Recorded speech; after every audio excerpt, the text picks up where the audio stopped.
প্রিয় ইলেকট্রনিক ও প্রিন্ট মিডিয়ার সাংবাদিক বন্ধুগণ, আসসালামু আলাইকুম। শুভ অপরাহ্ন। ডিএমপি মিডিয়া সেলে আজকের এই সংবাদ সম্মেলনে আমাদের পক্ষ থেকে আপনাদেরকে স্বাগত জানিয়ে আজকের এই সংবাদ সম্মেলনের কার্যক্রম শুরু করতে যাচ্ছি। মূলত আজকের যে বিষয়টা, মিরপুরের শেওড়াপাড়ায় যে জোড়া খুন, সেই খুনের ঘটনার রহস্য উদ্ঘাটন, এই বিষয়ে আজকের এই প্রেস ব্রিফিং। আমরা সকলেই জানি যে গত 9 মে 2025 তারিখ মিরপুর থানাধীন এলাকার শেওড়াপাড়ার একটি জোড়া খুনের মতো নৃশংস হত্যাকাণ্ডের ঘটনা ঘটে। উক্ত ঘটনায় আপন দুই বোন মরিয়ম বেগম এবং সুপিয়া বেগম নামে আপন দুই বোন সেই হত্যাকাণ্ডের শিকার হন। ঘটনা সংঘটনের তথ্য প্রাপ্তির সাথে সাথে ডিবিডিএমপির একটি টিম ঘটনাস্থল পরিদর্শন করে এবং ছায়া তদন্তের কার্যক্রম শুরু করে। তদন্তকালীন মূলত আমরা সিসিটিভির ফুটেজ সংগ্রহ করি এবং পারিবারিক কোনো শত্রুতা বা দ্বন্দ্ব থেকে উক্ত ঘটনা সংঘটিত হয়েছে কিনা তা খতিয়ে দেখার জন্য পারিবারিক সদস্যদের জিজ্ঞাসাবাদ এবং আশেপাশের আনুষঙ্গিক যে আলামত সহ জিজ্ঞাসাবাদ, সে কার্যক্রম আমরা অব্যাহত রাখি। ছায়া তদন্তকালীন পরিবারের এক ব্যক্তির অস্বাভাবিক আচরণ আমাদের দৃষ্টিগোচরে আসে।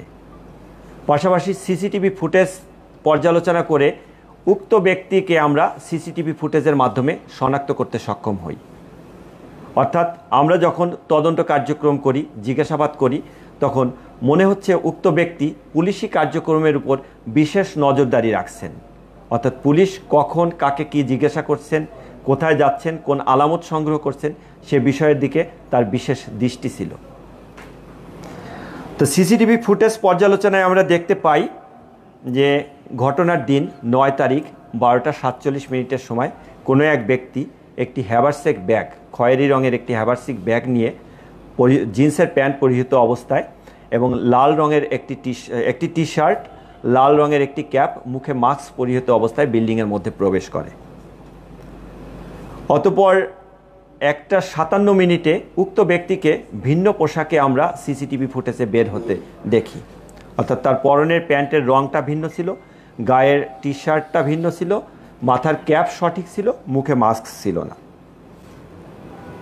তৎপরবর্তী আমরা যখন নিশ্চিত হই যে উক্ত ব্যক্তিটির নাম গোলাম রব্বানী খান তাজ, সে 14 থেকে 15 বছর বয়সী একটি শিশু এবং সে উক্ত পরিবারের আর এক বোনের, অর্থাৎ যে দুই ব্যক্তি মারা গিয়েছেন তাদের অন্য এক বোনের ছেলে।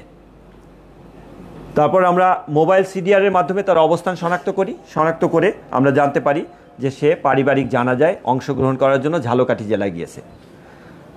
আমরা একটি টিম পাঠাই ঝালকাঠি জেলা থেকে, তাকে জিজ্ঞাসাবাদের জন্য আমরা আনি, সাথে তার পরিবারের সদস্যরা থাকে। প্রাথমিকভাবে তাকে জিজ্ঞাসাবাদে সে ঘটনার সাথে সম্পৃক্ততা স্বীকার করে। এখানে ঘটনার নেপথ্যে কী কারণ, সে রহস্য উদ্ঘাটনের জন্য তাকে আমরা ব্যাপকভাবে জিজ্ঞাসাবাদ করি। জিজ্ঞাসাবাদে সে জানায় যে মূলত সে একটি পুরনো বাইসাইকেল কেনার জন্য টাকা সংগ্রহের উদ্দেশ্যে সে তার খালার বাসায় আসে এবং সাইকেলের দাম 3000 টাকা।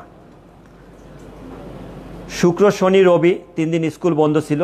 সে সাথে কিছু কাপড় চোপড় সহ তার খালার বাসায় আসে এবং খালার কাছ থেকে সে টাকাটি সংগ্রহ করবে, এটি তার উদ্দেশ্য ছিল। সে উদ্দেশ্যে খালার বাসায় এসে যখন প্রবেশ করার পর তার খালা, সে একা এসেছে না সঙ্গে তার মা এসেছে, এটি জানতে চাইলে তার মা পরবর্তীতে আসবে মর্মে সে তার খালাকে অবহিত করে। সে তার খালার বাসায় যাওয়ার পর খালা যখন তাকে লেবুর শরবত দিয়ে আপ্যায়ন করার জন্য ডাইনিং টেবিলে চাকু দিয়ে লেবু কাটছিল এবং অন্য আর এক খালা আরেকটি রুমে হাঁড়ি পাতিল এগুলো ধোয়া মোছা করছিল, ঠিক এই মুহূর্তে সে তার খালার লিভিং রুমে ঢুকে সেখান থেকে খালার মানিব্যাগ থেকে টাকা চুরি করে।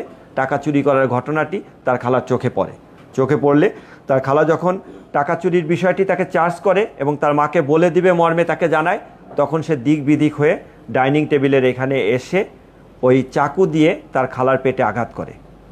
খালার পেটে আঘাত করার পর খালা চিৎকার করে এবং তার কাছ থেকে বাঁচার জন্য যখন তাকে ধাক্কা দেয়, তখন সে উপর্যুপরি আরও কয়েকবার চাকু দিয়ে পেটে আঘাত করে।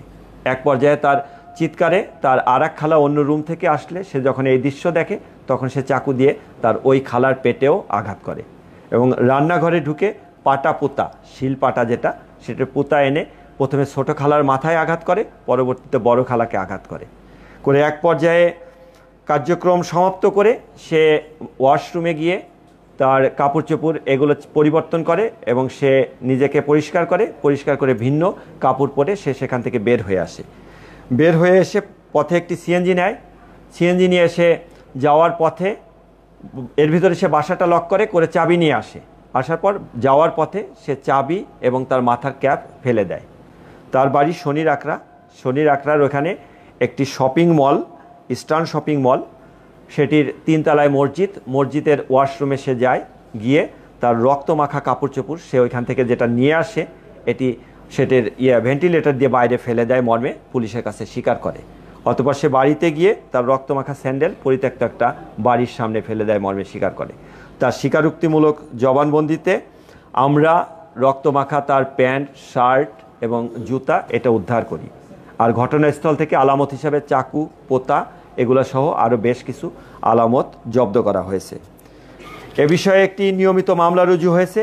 তার খালাতো বোন অর্থাৎ মরিয়ম বেগমের মেয়ে নুসরাত জাহান মিষ্টি বাদী হয়ে থানায় একটি মামলা রুজু করে। উক্ত মামলায় তাকে গ্রেপ্তার দেখানো হয়েছে এবং তাকে যথারীতি আইনের আওতায় সোপর্দ করা হয়েছে। আর অন্য মামলার কার্যক্রম তদন্তাধীন আছে। এই পর্যায়ে এ পর্যায় পর্যন্তই ছিল এটি ঘটনা। তদন্ত চলমান আছে। তদন্ত চলমান সাপেক্ষে তদন্তের অন্য অগ্রগতির কার্যক্রম পরিচালিত হবে। এখানে উপস্থিত থেকে এই ব্রিফিংয়ে উপস্থিত হওয়ার জন্য আমাদের পক্ষ থেকে পুনরায় আপনাদেরকে ধন্যবাদ এবং কৃতজ্ঞতা জানিয়ে আজকের মতো এখানেই পরিসমাপ্তি করছি। Thank you.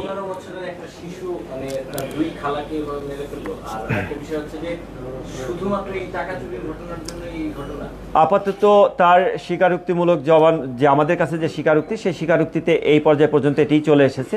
এর নেপথ্যে আর অন্য কোনো ঘটনা আছে কিনা, অর্থাৎ পারিবারিক কোনো কলহ আছে কিনা, জায়গা জমির কোনো বিষয় আছে কিনা বা অন্য কোনো বিষয় আছে কিনা সেটি আমরা খতিয়ে দেখব এবং তদন্তের কার্যক্রম সেটি চলমান আছে। প্রাথমিকভাবে আমাদের কাছে তেমনটি মনে না হলেও তাকে যখন হিস্ট্রি জিজ্ঞাসা করি তখন সে এক পর্যায়ে বলে যে এলাকায় তাকে কিছুটা তার বন্ধুবান্ধব কম এবং তার বাবা তাকে পাগলা বলে ডাকার কারণে সে একবার ভয় দেখানোর জন্য তার বাবাকেও বটি নিয়ে ধাওয়া করেছে। এই মর্মে আমাদের কাছে একবার স্বীকার করেছে। এ ধরনের কোনো তথ্য নাই, তবে তার স্কুল থেকে সে ধনিয়া ব্রাইট স্কুল অ্যান্ড কলেজের 9ম শ্রেণীর ছাত্র। তার কলেজে পড়াশোনার পারফরমেন্স তেমন ভালো না থাকার কারণে, অর্থাৎ সেখানে স্কুলে পারফরমেন্স ভালো না থাকার কারণে সেখান থেকে তাকে বহিষ্কার করেছে মর্মে সে প্রাথমিকভাবে আমাদেরকে জানায়। আপনি বলছিলেন যে কেউ একজন ইনভেস্টিগেশন নজরদারিতে রাখছিল, সে ব্যক্তি, অর্থাৎ আমরা ভিডিও ফুটেজ বারবার পর্যালোচনায় দেখি, আমাদের টিম যেখানে যায় কথা বলে ঠিক তার পাশে গিয়ে সে দাঁড়ায়। এমনকি সে বিভিন্ন নাম্বার দিয়ে আমাদেরকে সহযোগিতা করার একটা প্রবণতা তার ভিতরে ছিল। যে দুই খালা মারা গেছে, যে দুইজন মহিলা সম্পর্কে ভাগনা হয়, সঠিক। এই দুই মহিলার তো কোনো সন্তান ছিল না? ওই না সন্তান ছিল। মরিয়ম বেগমের 2 মেয়ে, এক মেয়ে আমেরিকায় থাকে আর এক মেয়ে নুসরাত জাহান মিষ্টি। ছেলে সন্তান নেই। আর এক বোন যে তিনি আনম্যারিড।